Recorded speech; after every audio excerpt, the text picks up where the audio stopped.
Hi everyone. Today I'd like to go over some of the fundamentals of using a Pico scope. It's a really fun tool to use and it's quite easy, although when you first open it up for the first time it might be a little intimidating.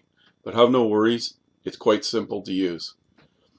So the first thing that you'll be doing on it is hooking it up to your laptop. So just attach the blue wire to the laptop and then go over and open up the Pico. There's two programs for Pico scope. There's the Pico Diagnostics and there's the Pico Scope 6. Today we're going to open up the Pico Scope 6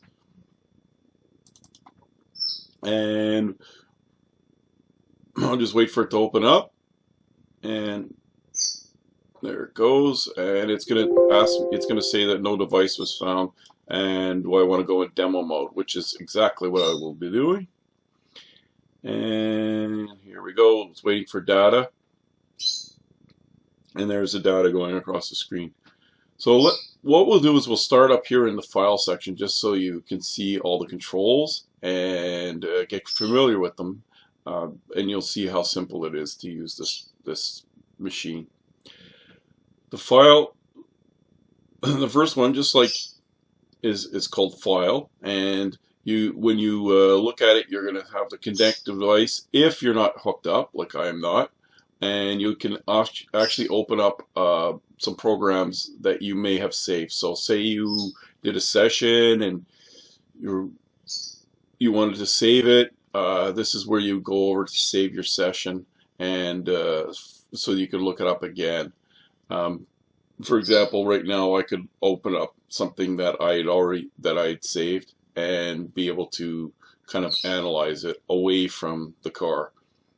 There's a waveform library browser. This is to look at waveforms that are known good ones or even known bad ones. There's a startup settings. We don't really need too much. And then this is handy as the print and print preview. So the screen that you see here, I could print right away. The next menu item is edit. This is really super handy. You can copy. You could copy your this screen as an image or as a text, or you can copy the entire window as an image. This is handy. You can email it to people. You could put it on Facebook. You could do anything that you want with it. It's just like a picture text, a PIC type text, type photo. In the views, and this allows you to change some of the views. For example, say you wanted to change the x-axis, you could change it. You can change the grid on here. Instead of having 10 across, you could have 8 across. There's certain things that you can do. Over here, you can add measurements. So, for example, say I was using the scope in two different types of. I had two different types of channels on it. I could subtract channel A from channel B if that was something that I needed to do. In the tools menu, you're going to see custom probe on it, and in custom probes, it allows you to add different types of probes to the program. You can also do it from another section that I'll show you later. You have a math channels for if you wanted to again subtract, create some kind of formula for subtracting one channel from another or something like that. You have a reference waveform channel, so you can look at waveforms that you've saved that might be of value in order to diagnose something. And serial decoding. So this is serial decoding, as for example, if you have a serial data coming from the automotive computer in the communications is a very good example. You could actually look up and see what that serial data is saying. Alarms can be set. For example, if you wanted to stop capturing when a certain voltage is reached, you can set that here. So it would actually freeze frame it when an issue occurs. Say you decide that you want to set it for 0 volts when you're going along at 12 volts, and if for some reason it hits 0 volts for a second, it's going to freeze frame it and show you that there was a glitch. Masks are basically, you could take a waveform and set it over a top of another waveform to compare them. And a macro recorder is available for if you are doing the same setup all the time and you have the same readings and you have to do it over and over again, you can actually record it so that you don't have to keep changing all the readings and stuff like that. And preferences are just preferences that within the program. This is a very interesting part, and this is probably the coolest part of the program. Is you have your automotive section. You have a charging and starting. It gives you different types of circuits that you can test. Sensors, it gives you all kinds of sensors that you can test. Actuators, it gives you all kinds. Ignition, communication networks, system tests, pressure transducers, pretty much anything you can think of. And the beauty of this is when you click on one of these, for example, an ABS sensor, an analog one with one wheel, if I were to click on that, it would automatically bring me to a web page to show me exactly how to hook it up. There it is. And when I was finished reading how to hook it up, it tells you exactly where to put your probes and how to hook up your Pico scope.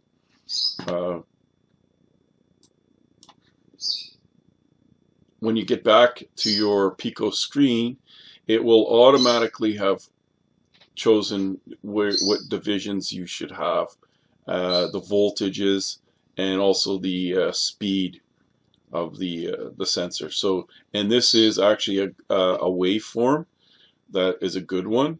So it shows you that, and as soon as you have it hooked up and you start to read,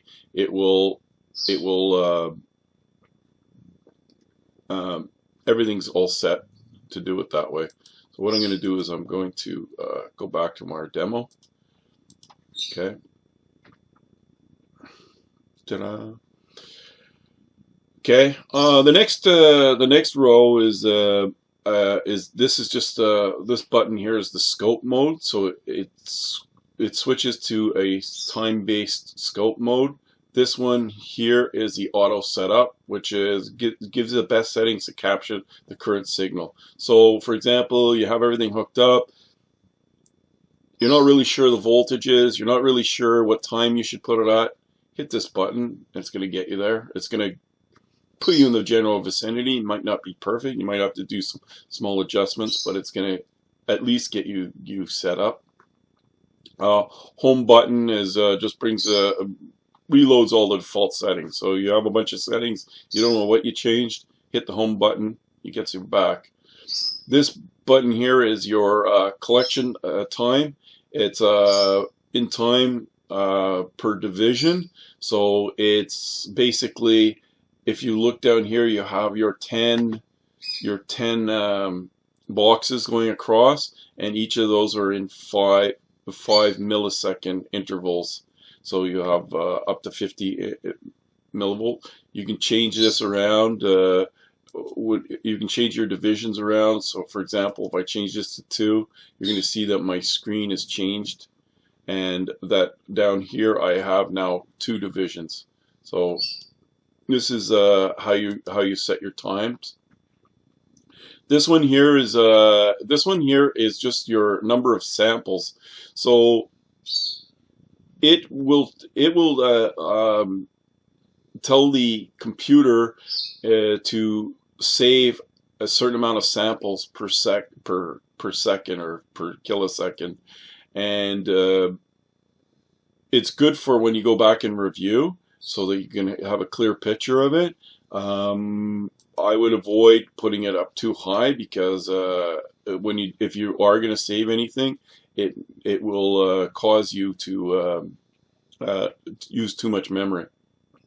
Okay, you have a waveform buffer index. The waveform buffer index just gives you the buffer before how many screens before it stops recording. So this one is taking 32 screens of information. So when you go back and you save it, you can actually look back 32 screens.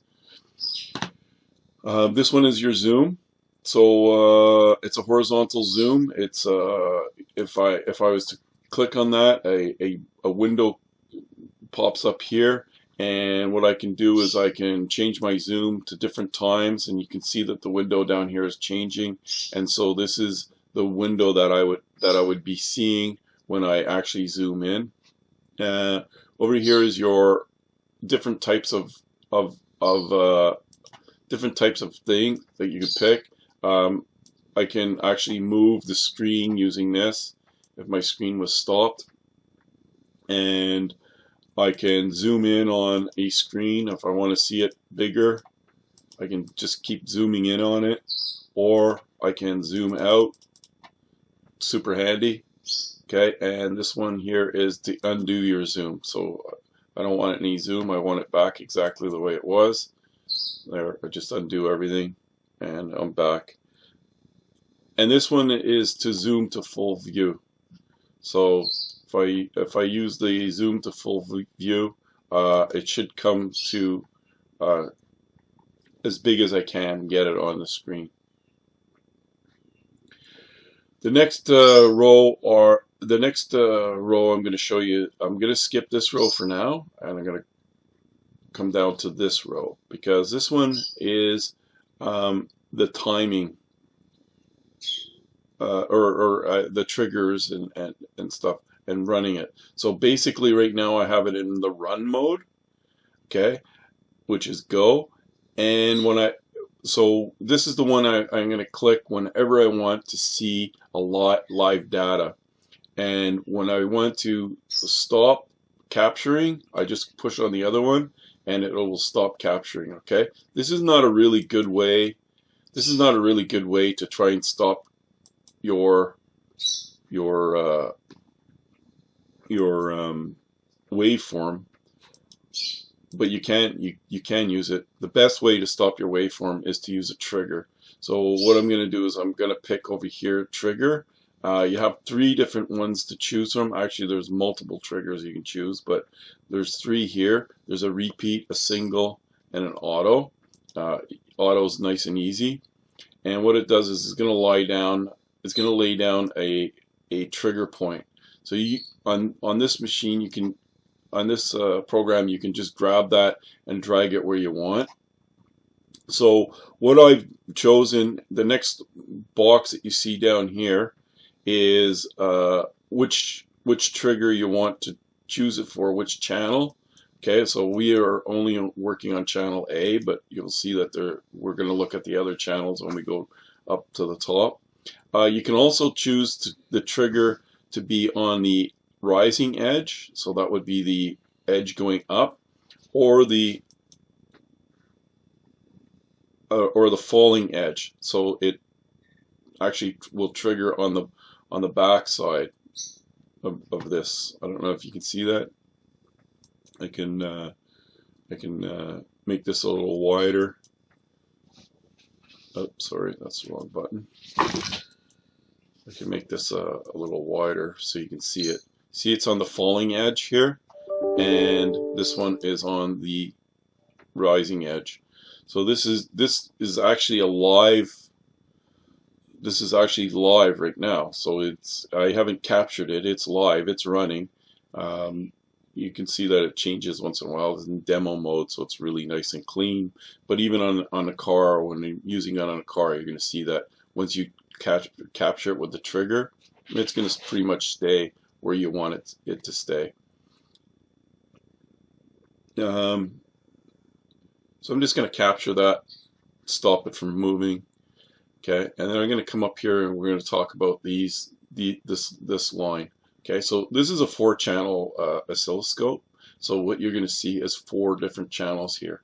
So on the back of the oscilloscope, on the blue box, you're going to see that there's a blue setting, which is setting A. There's going to be a red setting, which is setting B, a green setting, C, and a yellow setting, which is D. It looks brown on this screen, but it's that way. So this makes it very nice when you're doing different channels, because you have the different color wires that hook into to those things, so you know what you're hooking up to. And when you're doing multiple channels, you're going to be able to see the different colors. So for example, if we were to turn, right now we have A set as auto or on, but I can change B to auto just by clicking auto on it.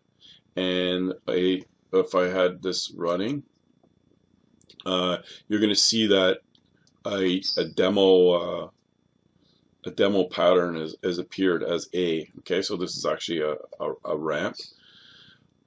And if I choose to have green on it, I'm going to end up with another signal in green. And if I choose to have yellow on it, I will have a new signal in yellow. So they all sit on top of each other. But if I want to move one of them out of the way because it's kind of blocking everything, then I would go over here to where I see my yellow scale, and I just, when I see that up and down arrow that we see right there, I can just grab something, hold down my left key on my mouse, and I can just move this down out of the way, and I can move these around wherever I want. So the blue one, perhaps I don't really want that one there. Maybe I want the blue one up a bit, and I'm going to move the red one up. So I'll move over here. I can move the red one up. You can superimpose them on each other. Whoops. Okay. These are actually running live right now in the demo mode. So that's basically it for your channels. You do have options on your channels which are here. And for example, say I wanted to my channel 1, I wanted to use a different type of probe. Right now I'm just using a regular probe on it, but I do have the option to go down and pick a probe for, in automotive, for example. I have current clamps. If I'm using an attenuator, I would check 20 to 1. By the way, the attenuator, that's a little blue thing that you see in the box, those are for whenever you think the voltage might be higher than 100 volts. You should put one of those in there, because this oscilloscope only goes up to 100 volts, and if you go beyond 100 volts, you could blow the oscilloscope out. So attenuators, probably a good idea if you're checking voltage, like on ignition coils, the primary ignition coils. Sometimes some of them go over 100 volts. Some of the injectors will go over 100 volts. The surge voltage will go over 100 volts. So you might want to stick an attenuator on, or well, you should stick an attenuator on when you have those situations. And you have a coil unplug ignition probe, secondary ignition probe, inverted or positive. If you're doing your secondary ignition and you notice that the signal is upside down, come back here and just change it to inverted probe, and you'll be okay. So we just click out of that. So that's easy way to set up any of these channels. We got 4 channels that are running right now.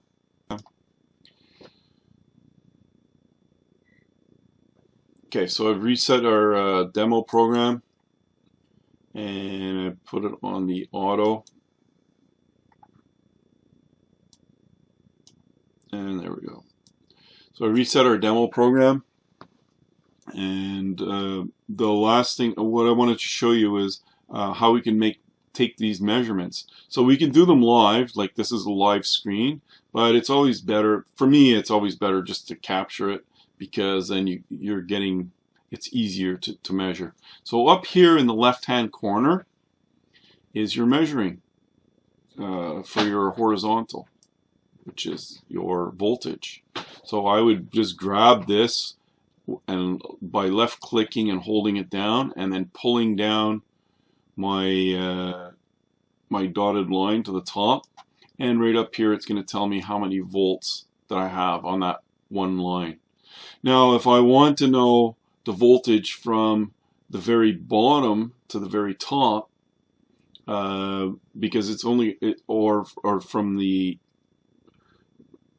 from here to the very top, what I could do is I just grab another one and just pull it down, and it's going to give me the delta between the two of them. So this is at 712 millivolts, and so my delta is the difference between the top and the bottom. Quite handy. And if I want to measure my burn time that I have here, or I'm sorry, my dwell that I have here, I would grab the white one down here in the left corner, and I would just drag it over by pushing down on my left my left button on the mouse and holding it down, and I just can drop that one there, and I can check my dwell quickly, showing me that I have a dwell of 1.13 milliseconds. So and if I want to measure my burn time, again, very easy, just grab it, pull it over here, and I'm gonna see it's not really a burn time, it's off time. And I got 430